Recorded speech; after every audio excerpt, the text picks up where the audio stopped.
I think, look, what you said at the beginning there is something I've been talking about for a while. There are still very, very few virtual reality headsets in existence. I think it's around 10 million or something like that, which is a drop in the ocean. Um, and we've seen a bunch. I mean, if you go onto the Apple Store, there's thousands of AR and mixed reality sort of apps on there, but I think they kind of have limited usage. I mean, yeah, it's fun to pick up your phone and play around with something, but are you going to be doing it every day? Pretty unlikely. Where do you see this going, and what do you think has to happen before this sort of becomes more mainstream for your average person? Yeah, I think based on the evolution of the internet itself, we need to start from somewhere. And not necessarily this somewhere, this place, it's going to look exactly how the future would look like. So I think we're living this as I would say, like, the beginning of the internet that, you had like this noise when connecting to the internet, Yeah. your phone. Yeah. I think we're living exactly that moment now when it comes to immersive tech, but especially when we look at the AR possibilities and everything that we can do with our phones, which is way more than just a makeup effect. We know that there is a lot of things happening when it comes to AR glasses. And in my view, that's where the future would look like. It's us wearing AR glasses, having this layer of virtual on top of what our eyes can see, which is the definition of AR, right? Having a layer of virtual on top of what your eyes can see. We do that through our phones because we don't have the devices just yet. But I feel like the idea would be, for example, when you're driving and you have to look at your phone or the screen of your car to know where to go. Imagine having that, in front of your eyes and having also a lot of other things, right? Imagine being able to translate a menu and not having to go to Google Translate to do that necessarily. It can have on top of your eyes. Well, that is extremely appropriate for me because I'm here been close to 6 months living in Brazil. My Portuguese is embarrassingly bad. I do rely too much on my phone. If I could have a pair of glasses that automatically translated the menu and maybe even listen to what someone is saying and pipe that into my ear, dream come true, because I do have to now focus on actually immersing myself in learning Portuguese. But Elon Musk says in the future it's not going to be required to learn languages because, AI and MR will fix these sort of things for you. I mean, look, one of the things that I've always said is in terms of, when is the metaverse getting here? And I just wrote about this recently.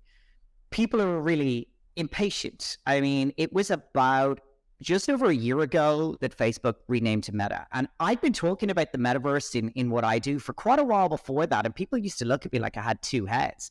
And then all of a sudden, Mark comes out and goes, right, this is the future of the internet. And everyone, back. Okay, right, we're done. That's it. Next. Never had to explain myself again. But we're only a year into it. And people are already, there was a New York Times article calling it the metaverse and saying, oh, it's not that good and it's not really going to go anywhere. In my opinion, it's only just started. It's only just been born. And we have several very sizable technology hurdles to get over, because at the end of the day, you can put on this thing that no one really wants to walk around all day with a brick on their face. I'm hoping Apple come out with, their mixed reality headset followed by a pair of fairly normal glasses that will give you, your information, your notifications and whatever you want, and maybe a fully immersive experience. That is the day when things are going to change. Everyone will flood in, and we're still waiting for that, in my opinion. Indeed, I think it was an important beginning. As I mentioned in the beginning, I am very connected with the AR, MR, VR builders, and exactly what you said. Like suddenly, people were going after them and being interested because people started to understand that there was even a possibility. Because before it was like, okay, I use a bunch of filters on my Instagram account. I know that there are these headsets that you can play, but how does that actually relate to my day-to-day life? That's when I believe people started to think like, no, there might be usage for me as a doctor to try to, instead of doing that in a human being, I can try to do things virtually. And then I go to a human being and I practice what I just learned. The same thing. Imagine like everything that we can do on 2D. For me, it's like, why, if we have technology for it, why am I seeing you in a 2D view if I already have technology to see you in a like virtual space in which if you are seated on my left, I can totally hear your voice on the left. We can virtually high five. We have a very immersive feeling as if we were in the same place for real. Yeah. So But we it's still a just lot of things to improve, of course, but I believe like, we have technology almost ready to go for us to almost ready. experience those times. I mean, there's a technological change, but there's also a cultural change to get people used to this. I mean, the example I'll give you is that I've been to a couple of metaverse conventions, and it's a keynote and things like that. But to me, there's still a little bit lost where when you're looking at an avatar, and it's not a particularly great avatar. And I think there's just an element of the human connection there that just is slightly less and missing. But Microsoft just announced a couple of weeks ago that they're bringing high quality avatars into the Teams application. So if you've only just dragged yourself out of bed and you look like shit, maybe you can just click a button and your very high quality avatar will be there. And as you move around the screen, it moves around the screen. When you smile, it smiles. I can't wait for that because I think, look, all of our lives are becoming more and more digital. And especially, kids are so much more used to socializing online, in-game. They're very, very concerned about the appearance of their avatar, sometimes even more so than their physical appearance as well. But when we get avatars that are real enough and really move like us, it will remove that sort of uncanny valley type of problem. And all of a sudden, I foresee us being communicating avatar to avatar. And I think when that happens, again, that's another step towards the metaverse in my view.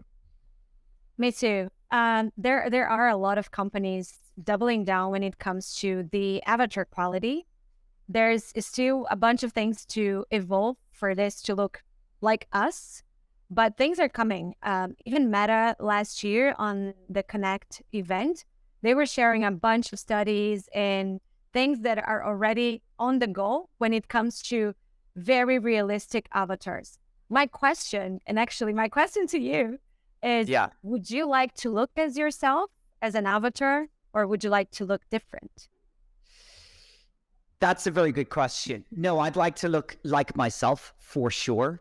Have you seen those that app that went crazy recently where you upload like 20 pictures of yourself and it makes you look really, really good? I can't remember the exact name. And you pay to get and it's not even cheap. It's not like $1. It's like $6 a go or whatever, Lensa, that's it. It's Lensa. Yeah, I kind of look like, I looked at that and I went, I wish I looked like that. That's awesome, But I don't we've already got a big enough problem with, the Instagram effect and people photoshopping the crap out of their pictures. I think that's bad. I think our avatars should be as accurate as possible to where you are. Now, maybe it'll make you look like you are at your best, and I think that's fine. Some people might want to, dress up as Batman or some sort of weird furry character. I don't know. That's fine. If you want to do that, they do that. No, I think it should be as real as possible because, one of the things about the future of technology is that it's amazing being able to connect with people like we are now in different parts of the world and have a conversation like you're really there. But we still are way too connected to our phones. We're hunched over like that. We're using our little thumbs to tap out a message. I can't wait for the day when that accelerates away from those sort of things. So we'll have our AR glasses, and maybe I'll just see you like you're standing right there, and maybe instead of actually having to type stuff, I can just sort of murmur under my breath and, tell Alexa what I want to do. That's the vision I foresee and I would love. And there's a lot of really, really cool stuff happening around that. And so I think it's a matter of time, to be honest. Agree. And I think people should be able to look as they want. So you want to look as yourself, but for some reason, someone doesn't want to look like themselves. I know that we were chatting a little bit about it, but as a woman, do I want to look like a woman? And if I have suffered any type of problems with men in the real world, like harassment or anything, do I want to look like a woman in the virtual world? And again, that's a conversation for, hours and hours. But I believe that, yes, there should be a way for me to say, like, I am myself. So because of fraud or whatever things. But at the same time, like maybe for this experience specifically, I rather not show my face, or I rather not say what is my gender, because, that's also the possibility of the virtual, right? Like you can actually be what you want. Absolutely. I think maybe there might be two elements of it, in a work situation, in a public situation where, like we are now, you want to be yourself, but everyone also has the right to privacy and anonymity. So if you want to go onto Reddit and have conversations and you want to appear as this other character, you want to go into a virtual world and play a game and socialize and sort of make virtual friends, absolutely. You can be whoever the hell you want to be. I would still think there is room for both sides. I personally don't have a need to, be some sort of superhero cartoon character, but other people do.